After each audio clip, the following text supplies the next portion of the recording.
Granite Falls Historical Society Part 1. This is Mike for A Person of High Strangeness. We're here in the town of Granite Falls. We're going to be looking at the Granite Falls Museum, and we'll take you through and see what we can see in the way of things that involve the town and its founding, and we'll talk about those things as we go along.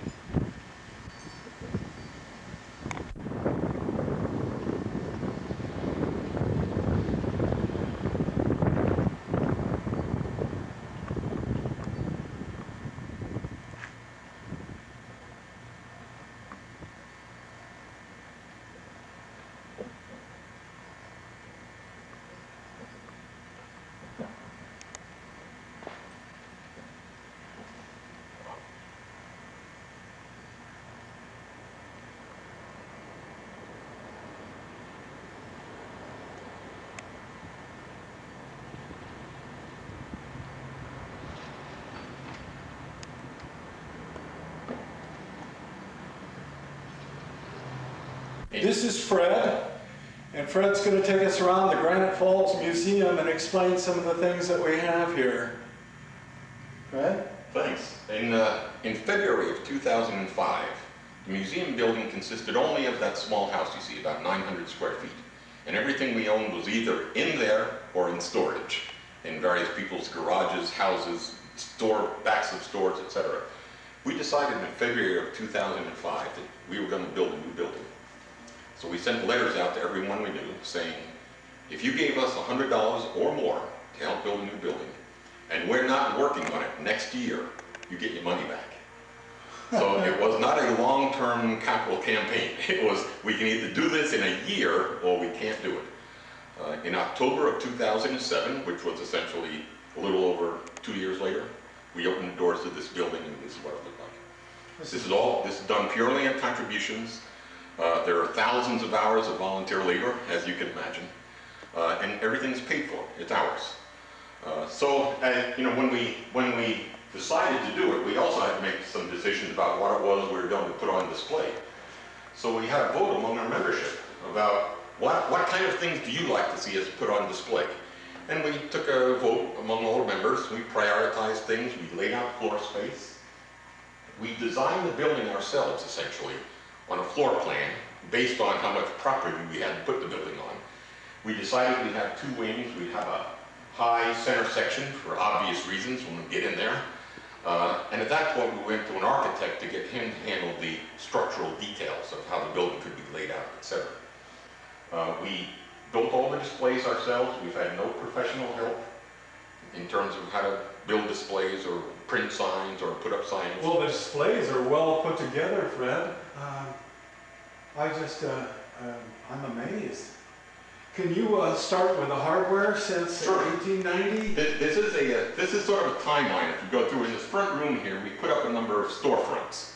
In 1890, a fellow who was the mayor of Marysville actually opened the first store in Granite Falls, 1 block from where we are, right on the corner there, where 4 homesteads came to an intersection, and the homesteaders agreed to donate ground to create this town. His name was Mark Swinnerton. He came in 1890, and it was sort of an all-purpose store. But one of the big steps was when we got our own doctor. And Dr. Chappell showed up in 1893. He opened not only a medical practice, but a drugstore and the first hardware store. Fred, let's walk over here so he can shoot. We put in here, a hardware store in the early days was where you bought everything. You bought pails, you bought pots, pans, you bought a washing machine, you could buy a gun, and anything in between. Some of the unique items in here are, you see this hand cranked operation contraption there. It has a walking beam with a blade on the end of it, and a tray that goes around. That's the vegetable and meat cutter. Early food processor, if you will. Oh my goodness. That radio there with the fancy looking speaker was one of the first radios in Granite Falls that did not require a battery to operate. Even some of the AC powered radios in the early days needed an extra battery to help operate the tubes. That did not. So we have an old shotgun up there. We have a record that actually killed a bear inside the city limits in Granite Falls at one point in time. A beautiful copper washing machine, and that started life, believe it or not, as an electric washing machine. It was a very early electric washer that actually came equipped with a motor. Oh my goodness. This is sort of to represent Dr. Chappell's practice. He was a founding father of the town. He not only served as part of the city government, but he was the town's first and only doctor for a long time. He acted as a vet in many cases. He opened a hardware store, a drug store. He was a well-known farmer. Later on, he was partners in a shingle mill, and he was a published poet, among other things. I'll be darned, he was a poet, wasn't he? Yep. And this says the cottage physician. It It has any number of diagrams, as is that book about internal organs. We got a very, very nice donation. You notice some of the glassware here is just spectacular. One of the second and third generation owners in the Snohomish drugstore actually came to the museum once and noticed that we had a number of bottles on display that had been preserved. But he and his dad had Snohomish drug for many decades. He had retired. He said, I have some of that glass put away. I would love to bring it up here and put it on display. So a lot of the bottles are exactly the same, from one drugstore to the next. Those we happen to have gotten from Snohomish. That's Dr. Chappell's sheepskin on the wall. I'll be darned. 1881, says Franciscan Chapel, or Frank Chapel, from the University of Michigan. All right. Scale, we need those. Yeah. No, I'm off the scale now. Millinery. Well, the people that first owned the small house, I said, that we have next door as part of our museum, Yes. she was the town's first milliner. And she was the great aunt of one of our members who appears as a very young boy on a Climax locomotive in one of the pictures in here. But she was a milliner. This is one of her original hats, still had a price tag on it. Oh, really gonna love this. So we have a number of items in here that are fascinating to look at, including this art that's framed here, which is made completely from the hair of those three individuals who are pictured. Hair art was quite a pastime around the turn of the 20th century. That was all done by a gentleman who was a good friend of the lady at the top of those three, who was a caretaker for one of our schools here called the Outlook School, which is now our Grange Hall. Oh my goodness. I've never heard of hair art. Isn't that wonderful? It's quite a hobby. That's and you can different. see the intricate work that went into it. Oh yes, you can. A lot. Now, one of the common things in pictures of any town in the Northwest is when you see a barber pole, there typically is a sign somewhere, and more often than not it says it right on the window. That's where you went to get your bath. So this was that actually is a picture of the inside of the first Granite Falls barber shop. It was just on the one store away from the main intersection in town. And you can see if you were an old wooden barber pole, you led sort of a tough life when you were around a bunch of guys that were carrying axes and hatchets with them at all points in time. Well, when the doctor wasn't around, didn't they serve as a... They served as the dentist. Dentist? Yes, absolutely. And in fact, some of the colors on the barber pole are a reflection of some of that practice, the red being representative of some of the blood that was led. Oh my goodness. Okay, let's move on. We sort of skipped by these two cabinets in the middle. Okay. But the first cabinet here is the one that has all of the artifacts in the museum that are older than the members. These are all Indian artifacts that were found in the local area. There was no Indian community in Granite Falls, in immediate Granite Falls. This was not a great place to live, but it was a great place to fish, hunt, and commute. We happen to be on the closest point between the Still-Squamish River and the Pilchuck River. So this area was first known as Portage because this is where the Indians took their canoes from one river to the other. All right. Now, down in Indian Summer, past the cemetery going down Engelbritson Road. Now, that's called Indian Summer down there, and a lot of times people have told me about seeing Indians. Tremendous number of artifacts down there. Is there? They dug up a bunch this winter. As they started building the bypass, they went in and they did a lot of digging and came up with a tremendous number of Indian artifacts. But still, they were transient Indians. There were camps here, and they hunted and fished here, but we had no permanent settlements, per se. Oh, okay. Let's move on. Home entertainment was a big deal. Here we have home entertainment through the years. The violin or fiddle up here in the case belonged to John Snethen, who was a very important major citizen in the early days, built not the first hotel in town, but the biggest hotel, which still stands as the building on the corner main intersection in the center of town. That was his fiddle. No, I remember this. I remember, what was it, the old Dalmatian dog that used to look down Yeah, inside it? absolutely. Yep. The old RCA Victor dog. The RCA Victor, yeah. In fact, we had a display for a while. We actually happen to have a huge replica of RCA dog with a poster in back of it. That's an Edison cylinder player. It works fine. This is a hand crank organ, and it operates on a paper tape, almost like a Player piano. It makes tremendous sound. Little slide projector. It has a unique slide here. If you look at that slide, when it's put in the projector, there's a little crank on the side of it. Yeah. That's actually a kaleidoscope slide. So when you're projecting patterns in the wall, you would crank the slide and it would make a lighted kaleidoscope.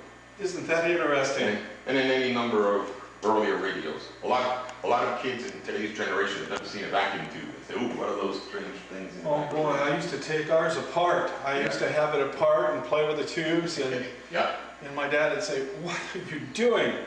Yeah. Isn't that interesting? One of the unique capabilities we have at this museum is that we can print at a very large scale. So we do a lot of map work.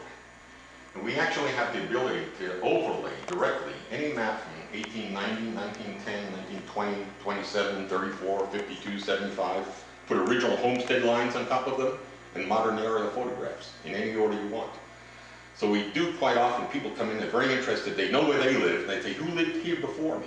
We can actually show them year by year who lived there, how schools and railroads came and went in that area, who homesteaded it originally, and many times they leave with a large format print of their house, their property with the original homestead lines on it, or modern property lines. Oh, that's interesting. This shows the road depot. Well, you met Bill Davison when he was here earlier. He was our building chairman for this building project. That's one of his ancestors. That's one of the Davison women out in the road. His grandfather was an original homesteader, and Bill still has the 40 acres of the original 160-acre homestead on the road. Oh. That was taken right on the railroad tracks. You can see in the picture out in front of the road depot. Right down here, yes. We can't get everything, but we'll try to get most. Now, some of this is just interesting in the sense of what's happened over the years in transportation. When you go out of Granite Falls and past the falls, you cross the bridge. Yes. That's the bridge being built. That's it. That's today's bridge. There it is, completed, brand new. And you notice something. It was funded in February, and they had the grand opening parade across it 5 months later. And that is a substantial structure. Yes, it is. I filmed underneath, coming down, looking down at the falls for a person of high strangeness, for Lillian's visit with a person of high strangeness for her TV show. I filmed up here looking down, but I can see during the winter they're talking about the logs coming through and crashing down and coming through. Yeah, tremendous damage is often done. And then down here on the side they have the fish ladder. Yeah, but it's a commentary on the productivity and the ambition of men when they can create something like that, from funding to finished in 5 months. These are actually the original blueprints of that bridge. Oh, so they fit on 6 pieces of paper. And you put it all together. Yeah. Isn't that wonderful? Well, you know, this was the breakthrough. This was built 1 year before they picked up all the railroad rails that went out across the river out into the wilderness here. If they hadn't built this bridge, we would have had no way of bringing timber in from the other side of the river. So it would have been an economic disaster. You can't quite read it here, but you'll notice that it says load limit 7 tons on that bridge. Well, 7 tons sounds like a lot until as we go in the next room, you'll see we have a spar tree set up. That piece of wood weighed 7 tons, and it was a toothpick compared to these logs that were coming in from the other side of the river. Oh my goodness. And what have we here? That is the printer that we use to do all the printing around here.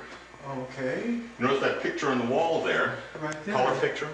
That was taken a year ago in the spring. That's a picture of the Granite Falls Electric Company Dam, which is still located just south of town. Most people don't even know it's there. The original powerhouse is about an equal distance in back of the photographer in this case. I took that picture just over a year ago. There's John Bachmeyer in the lower right at the controls of the Granite Falls Electric Company. You see the big knife switch in the middle? Yes. Granite Falls on, off. pretty simple approach. let's move on. We got this and just... Played an important part of the history of the community. You know, the Granite Falls sprang to life when the railroad came through for the mines, but the rails in the railroad carried far more tourists and wood than it ever carried gold. So we have this set up just as an example of the different type of locomotives that we used in the local area. They were all geared locomotives, so they could handle very steep grades and sharp turns. You have a Climax locomotive, here's a Shea locomotive, here's a Heisler locomotive, and there's a Climax B up here. They were all geared, slow speed, high torque, sharp turns, steep grades. They would lay rails into the woods, they'd log an area off, pick the rails up, and move them somewhere else. A lot of work and a lot of engineering, but you know, that was the only way they could haul big wood out of the woods. Oh, wow, okay.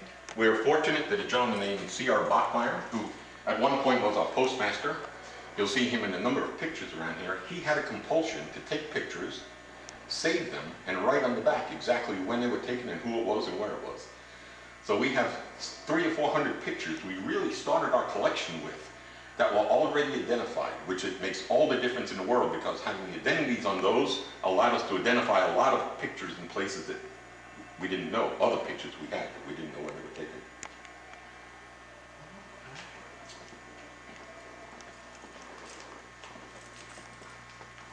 So as we get into the main hall here, the intent was to bring industry to life.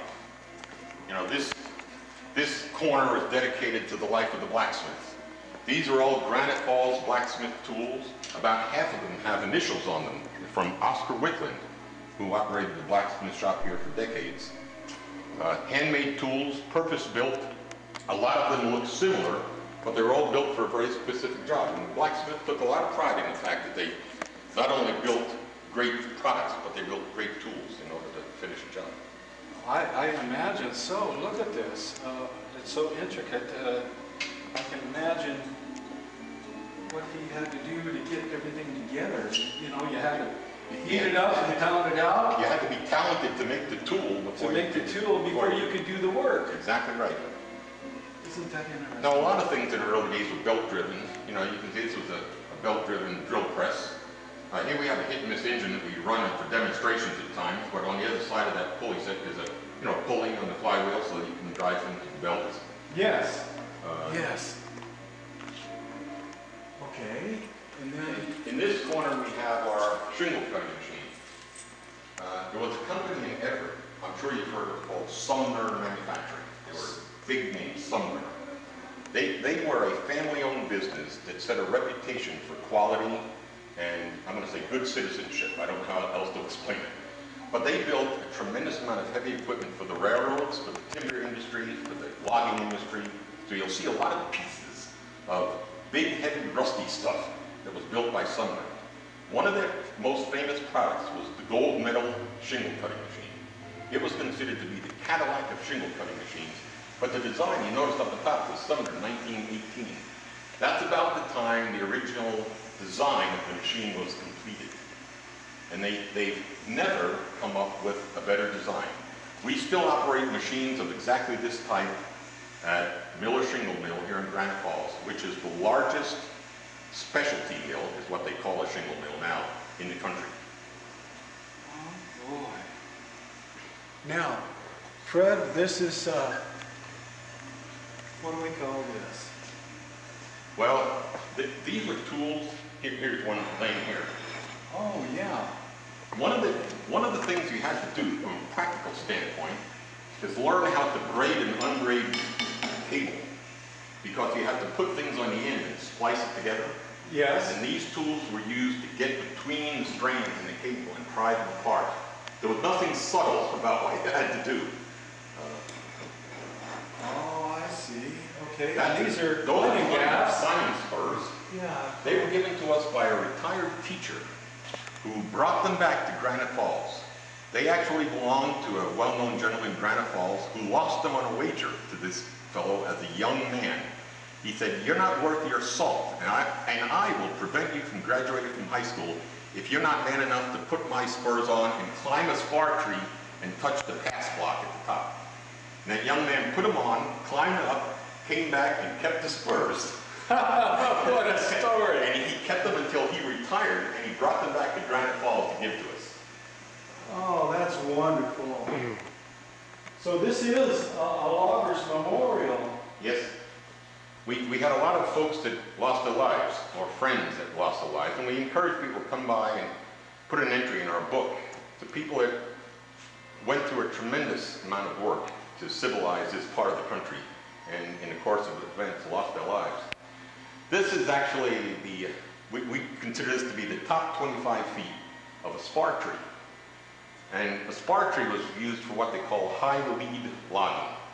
You know, the biggest challenge was not to go in the woods and cut down a tree.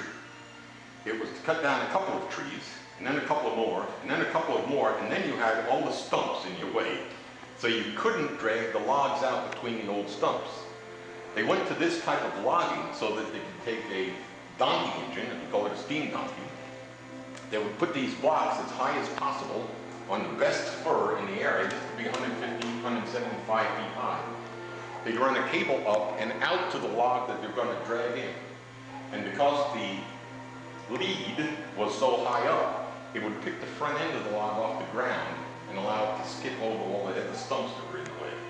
So they would drag as many logs as they could into one pile called cold deck, and then ship them all out from there. That was where they built the railroad spur too. Or... Oh boy.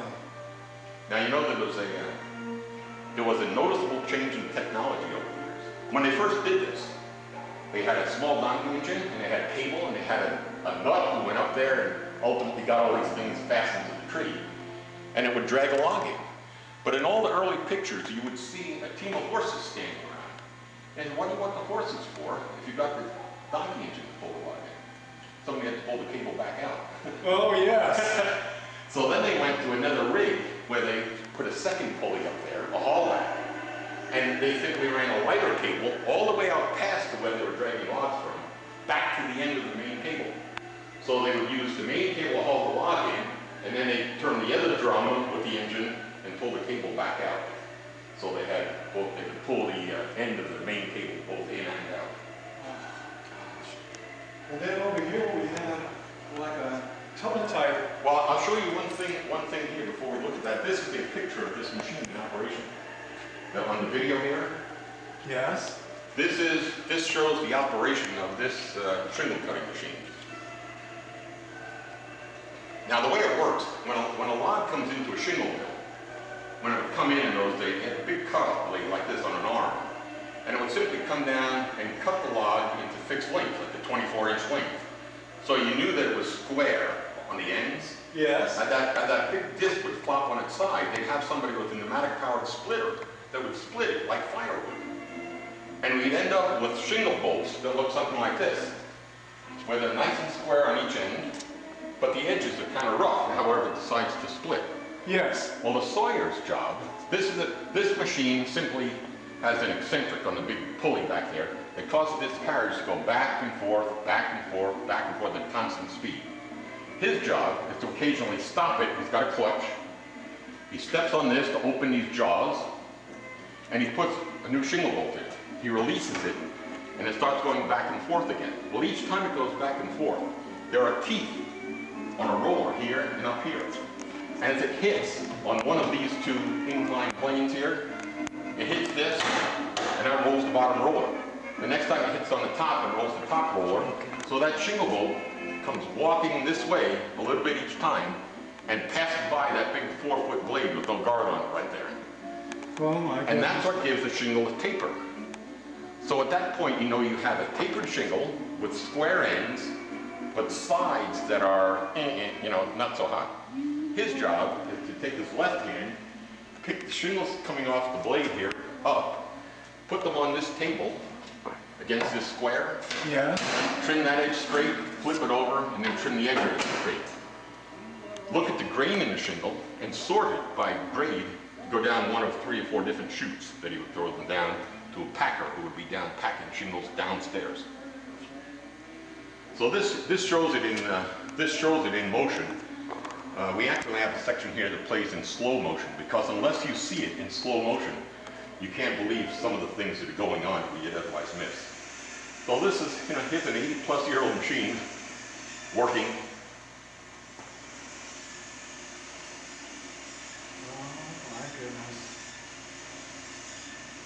I'd like to refilm this someday because the Sawyer there is wearing a headset, for ear protection. Right. But if he would operate one bolt for me with just ear plugs in, I could film it, just show it in black and white, and you'd never know that it wasn't 1920.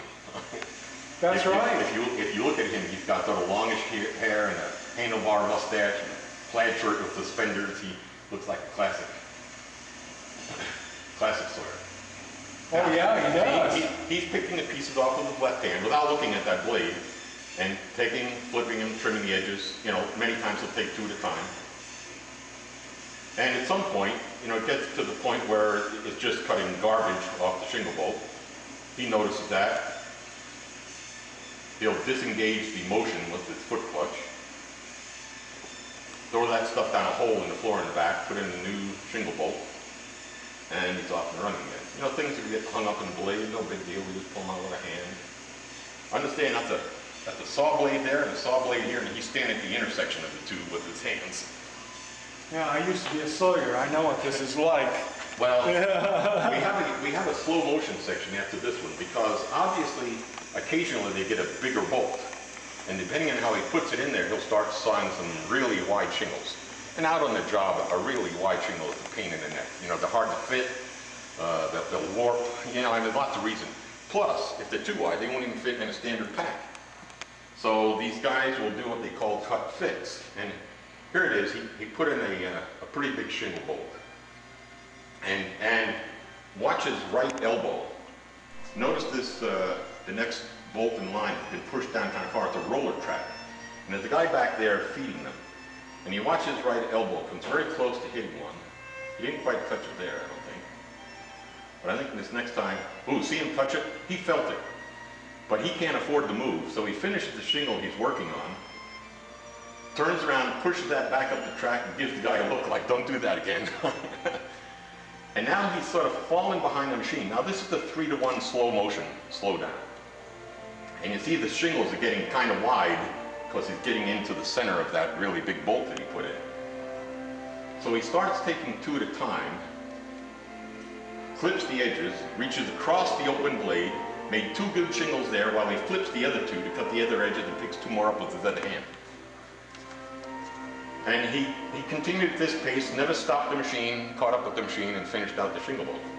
He clips the first edge, reaches across, makes two good shingles, flips the other two while he picks up a couple more with his left hand. And cuts them. And cuts them. What a job. Now, you can imagine in real speed, this is slow motion. In real speed, it's happening so fast, it's hard to believe you're seeing what you're seeing. Now, the other sawyers I saw that ran into this situation would simply stop the machine, open the jaws, and twist the shingle bolt a little bit, so it'd start cutting smaller shingles again. Oh, boy. The elbow is what bothers me. Explain to me again what this is, if you would please. It's what's called a velocipede. It's an early form of a railroad hand car, except in this particular case, most people picture a hand car as something you stand up and you pump up and down. In this, you're seated here, and you pump with your hands and your feet. You can carry baggage or a passenger in the back. We actually have a couple of photographs from a family up in Robe, where the gentleman's in front, his wife's in back, and their daughter's on the outrigger with a suitcase. They're bringing her into, she can go to school. So anything went. The railroad train itself only came once a day, and the tracks were there 24 hours a day. So there were any number of modified vehicles made to run on the rails. One of the pictures here, right, to you about the end of the line and, what had happened. So, Mike, I understand you had a really nice visit with that gentleman, huh? Yes, ma'am. His name was Fred Krueger, and he says, I'm not that Fred Krueger. Okay, so I don't have to tell you about it. Don't have to ask you that, yeah. We saw a lot of both of you. Yes. Mm-hmm. And so what we did, because occasionally you would all get in the way with what he was trying to show you. We're going to show it in some pictures. That sounds wonderful. And you had to come how many miles to do this? Here? Come here? Oh, about 85. So next time we film, you'll say, let me get out of the way, I don't want to go. Would you please move over just a little bit? Or else I have to go to Olympia, yeah. Yeah. He was very accommodating, wasn't he? Oh, he's very intelligent. Accommodating. Yeah, and very accommodating. He was historical minded. He was historical minded, and he knew exactly verbatim where everything was. So now we're going to test your memory because we're going to do some pictures, huh? Sounds good. Okay. Real good. The music you're hearing is from Mr. T. Brame. And Mike, there you are. We wanted to show one more time what you look like. Out. Yes, and right here we've entered the museum, and we're signing the book. It's a book that lets the museum people know that who's come through, and they can send memorabilia out and information, and it's very nice. Okay. Guess we did that backwards, Mike. At least you went back out and sat down and took a breather before you started. That's right. Or did you? Yes. Well, then we're right on target with the whole thing. We're doing good. I want to ask you about your date on your pictures here. So what's the deal on that, Mike? Well, the date on the picture is not correct. We haven't adjusted it on the original camera that I have. We thought that it would adjust itself, but it doesn't, so we need to take care of it. And we have a manual that explains it, so we'll do it so it looks accurate. Just like some people think those shows create themselves, huh? That's right. Yeah. I'm looking at some tiles here. Are these tiles? What are these, Mike? These are people that have donated their money to the creation of the museum. They're individual people and business owners. So in other words, you can be living to have it there. That's correct. Okay. In our family, we bought bricks and things, but they were always in dedication of. There is more on the inside of the museum on the floor. And people have bought the individual bricks. Those are on the floor in the museum also. Yes. And then this is? This is a picture of the log cabin that's out behind the museum. And it's facing to the north. He's doing that north and south again. Oh, I'm sorry. Is it behind or in front? It's behind the museum. Okie dokie. We don't know if this is north or south or east or west. So is that the same cabin, Mike?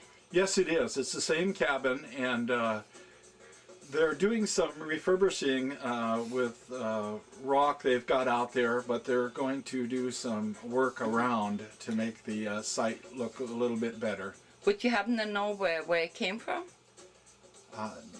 No, I do not. That's I wish okay. I did.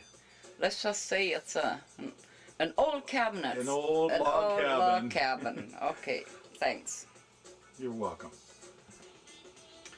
These are utensils that the blacksmith would make so he could create and do other things with metal work.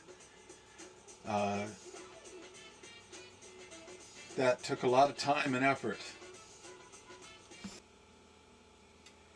Now to remind you, this is a two-parter, so there's a good chance you're going to see stuff from next week's show. But I don't know what it is, so I'm going to ask Mike. What is it, Mike? These are different locomotives that were used to go up to the different mines that were up to the east of Granite Falls. And they would, some of them were for quick turns, some of them were for heavy loads. And in the pictures, when you go to the museum, it has individual names of what these locomotives are. I know a little bit about this. This is a Moore station. Man, looks like he has all the pieces there. This Moore station that we were looking at, there are two keys there. There's the kind that you can tap, and then there's the kind that goes back and forth like this. It saves on your fingertips. And Fred was very explanatory in what he was talking about there, and it was very interesting. And as you look at these keys, there's a monitor that comes on and it plays the keys, and digitally it does it for you so you can hear it. Hey, it looks like I found a gramophone here. Now, Mike, I know you're a perfectionist, but to your best recollection, Okay. tell me the story you just told me. And if it's not totally accurate, it's been a while. 2005, what your picture says. No, but that's inaccurate, and that's my fault. I'm sorry. It should say 2009.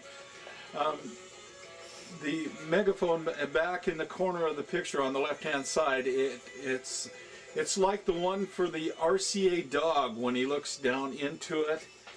And then there's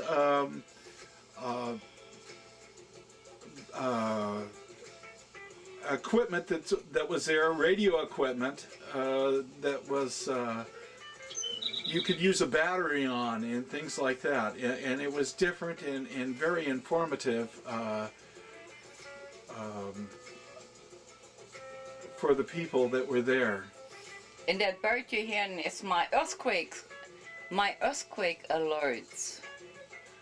I don't know if you saw the news yesterday, but there was a gentleman from Bolivia that hijacked a plane that I was afraid my niece was going to be on, from Cancun, and took it to Mexico City. And you know why he did that? No. He wanted to talk to the president because he had a vision that there would be an earthquake. Now that's interesting. Yeah. See, all he really needed is a sidekick. He would beep forever. Yes. But I thought my niece was on that plane, you know. I said, oh, no, she got herself hijacked. Okay. Here are the radios you just talked about, Mike. Yes, and this is a picture that's a little bit clearer, and you can see the radio is just a little bit better. Cool. The old I remember those radios from Europe, you know, when I was coming up. Yeah, I'm an old lady. Yeah, don't mind telling how old I am. 62. Mike must have really liked this one. There's another one with his speaker. Yeah, that's a speaker we just talked about now. Do you remember those? Yes, that's that microphone that we were, you and I were talking about. No, that's what I'm talking about. In real life, I just told everybody how old I am. So do you remember those? Yes, I do. I grew up with some of those. My grandfather Coley and grandfather Johns had them in their homes, and I know that some of the other family had heirlooms that were in the attic that were just like these. And this is a doorbell of some kind, so we can ring your bell. Yes, Lillian? Now, do viewers remember you being married? That's correct. That's a thing of the past. That's a thing of the past. So people can ring your bell? Yes, they can. They can ring my bell. They can call me if they'd like to. Okay, well, I just wanted to make sure it was okay with you. Yes, it is. Yeah, you live a long ways from here, but, you know. In the town of Granite Falls. Mm-hmm. But you don't mind going for dinner and things like that? No, I don't. I don't mind talking to people either. And you don't like bingo, do you? No, I don't like bingo. I'm sorry. Okay. So what are your interests? My interests are paranormal. I like to talk about, there's history I'm very much into. I'm very much into reading, archaeology. Native American hieroglyphics things? Hieroglyphic things. When I was in Arizona, I did a lot of hieroglyphic study out there also. But I'm open to, I have an open mind for anything. I like to talk. Be careful. Yes. With the anything, so. Yeah, because the anything can get you into trouble. We're gonna go dancing. Oh, sounds good. And you have? No ethnical preference. Very good. I think we better get back to the museum, huh? I think we better do that too. That's a generator wheel, right? Yes, that's correct. They had a jet of water that used to come out and it would hit the wheel, spin it, and they would create their own electricity. Mm-hmm. On the picture here, it looks like a stream. Do you know what that is? Is that a river? Right there? Yes. Yes, it's supposed to be an indication of a river coming down to hit the wheel. The wheel. All right. I had ordered something that's coming with UPS. Of course, the guy drove all over the place. And maybe he was looking for the post office, huh, in ancient times? I think so. Because we were looking right at him. We were looking right at him and he didn't come to us. And it was something we wanted to watch. It's something that you ordered. yeah, so we could, you know, watch it. Yes. So anyway, maybe he'll see it on TV and he'll go to Granite Falls Museum. I hope so. And he's doing what? He's working on a shake machine that makes shakes for the top of homes or houses. What do you mean? To me, a shake is what you get with a hamburger. Okay, these are wood shakes and... or like shingles? Shingles, yes. And there's a machine that cuts them and then he moves... Okay, yeah, I think, I'm not sure if this is on this week's show or next week's shows, yeah. But it's not a McDonald's shake, so... No. All right. This is the same guy still making a shake. Now there was a big story and demonstration about this tree. And I don't recall what he said exactly, but we're going to show this to you in sections. So this is the bottom. And that's the top. Well, I know what it's not. It's not the shake machine. And it's from 1970. Do you remember what it is? No, I can't remember. But it looks interesting, doesn't it? Yeah, and it's one of the displays at Granite Falls at the museum. Now this I do know, you're going to see that next week because in part number 2. And we're going to talk about these ladies here. And their dresses and their shoes.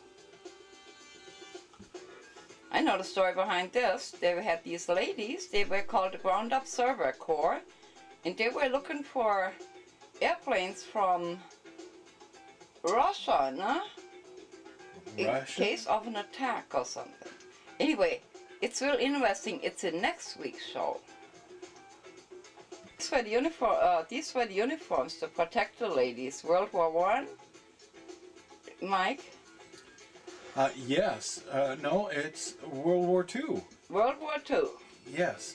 Oh, that's right. We didn't have problems with the Russians during World War I. Oh, we did. You said we had problems then too. Would you know which uniform that is? Yes, that's a Marine Corps uniform during World War II. World War II. All right. No matter what era, there was a beautiful car for a beautiful lady. Oops, I'm not sure if this is a minor or more. And then this is a picture of that little that train contraption. That was beautiful, wasn't it? Yes, it was. Like a really nice train set. Had two operators that ran it. Two operators. Mm-hmm. Yeah, one would pull the logs up, and the other one would help get them on top of the trains. It's a big log. I think we went ahead in time a little bit here. They have really snazzy models. I mean, oops. Yeah, bicycles. And this takes you to the upstairs. Mike, you filmed. It took you one day. You did all this filming in one visit. That's correct. Fred Kruger is very knowledgeable and very helpful in helping us go through the museum and look at all the different artifacts, and it was quite interesting. When we filmed the train museum here in Tornado, it was stuff that interested men mostly. But where am I going with this? Is it interesting is it more catered towards males? That's what I want to know. Does it have a male energy?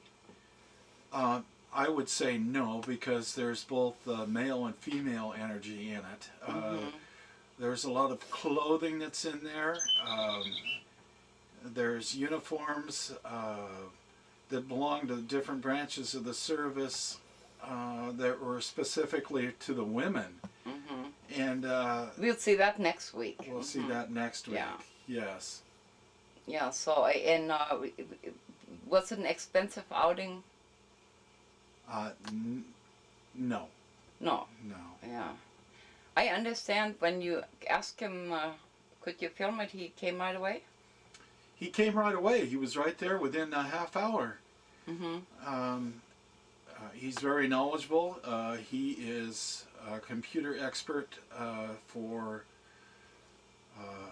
a company that's moved its location to another area, but he is on the payroll for them. He's very knowledgeable, and he also, if you need help finding a different location of different homes that were in the general area, he has a computer that he goes to, and he will bring up that individual lot for that person starting from the 1890s, and he'll help you find that.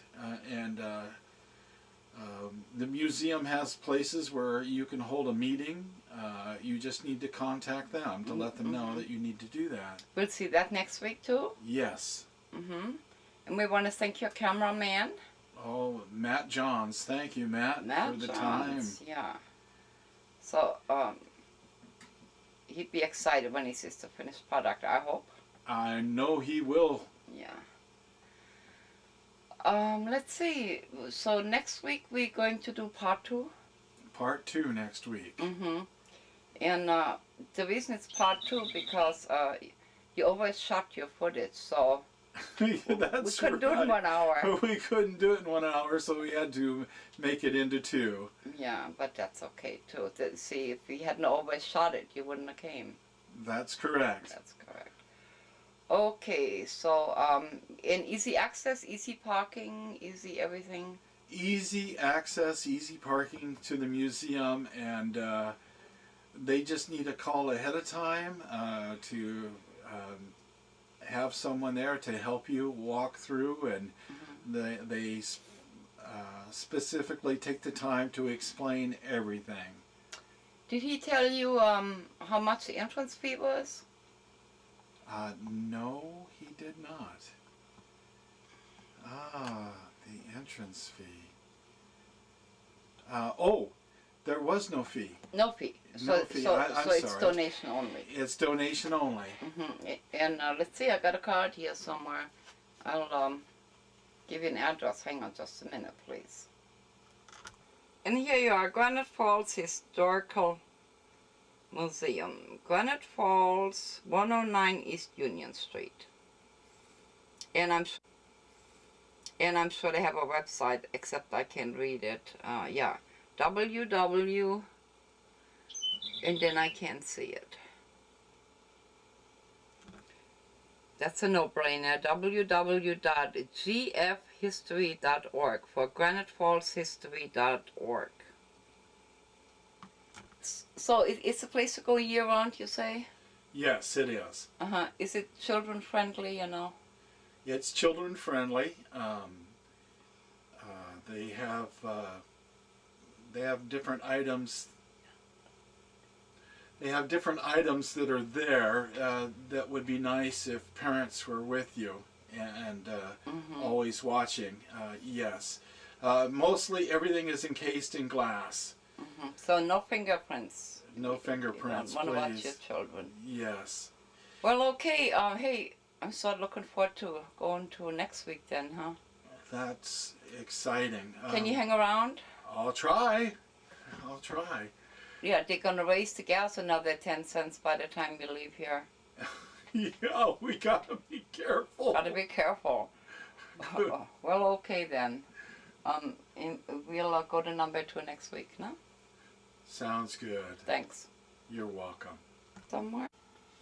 Well, I thought that was pretty good, and so we have a couple of minutes. I'm not sure, but I think we do. In case we do, I'm gonna find you some music. We play a little music, and then Brandy Shaw can sing you out like always, and we'll see you next week with part number 2. How's that?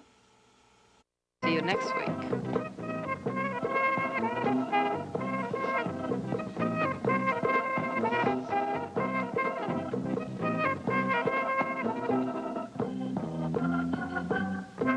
Kaki vela, anam kitabe, dimwe kaki vela, anam kitabe, kaki vela monsieur, anam kitabe, kaki vela, anam kitabe.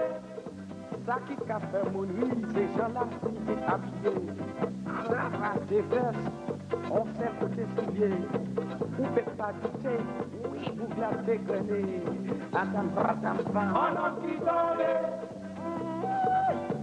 Anam kitabe, yo di moi c'est madame Aïcha Taylor. Anam kitabe, yo di moi c'est all up band Taylor. Anam kitabe, ay bagado.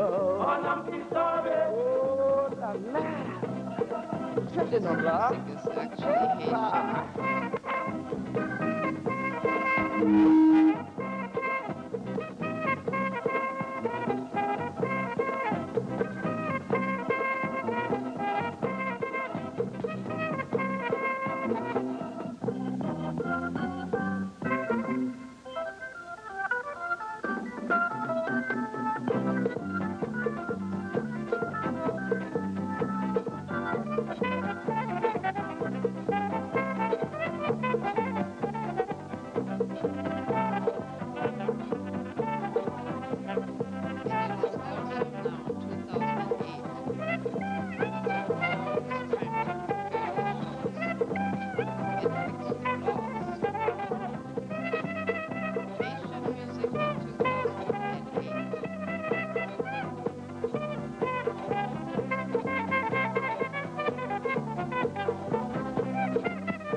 the new version of Lillian Miss Lillian.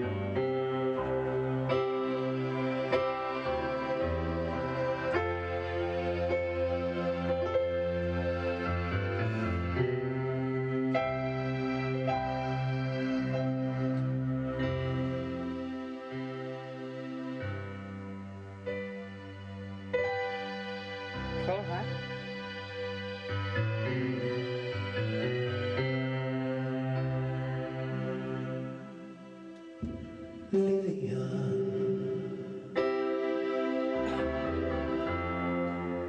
Miss Lillian, we'd like to thank you for all the fun.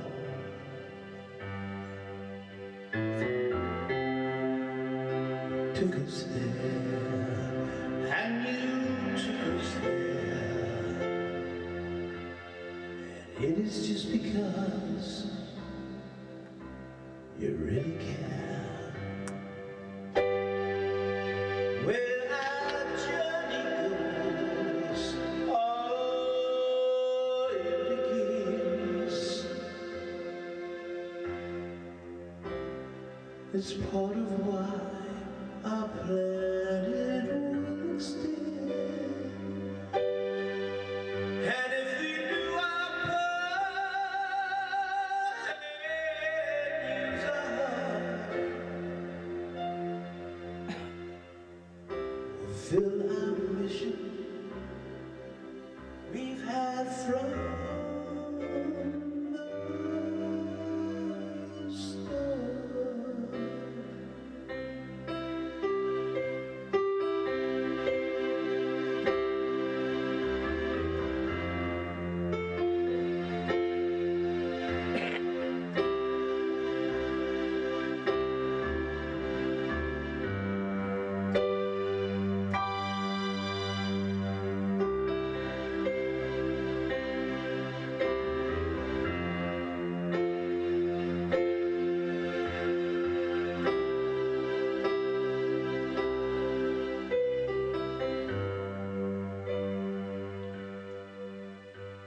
Lillian, Miss Lillian, we'd like to thank you for all the fun while you took us here and you took us there. And it is just because you really care.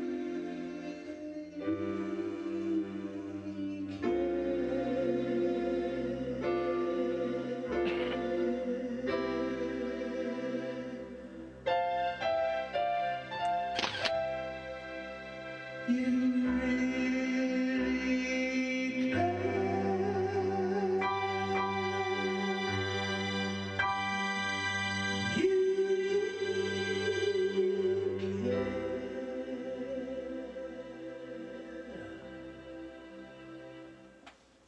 Thank you.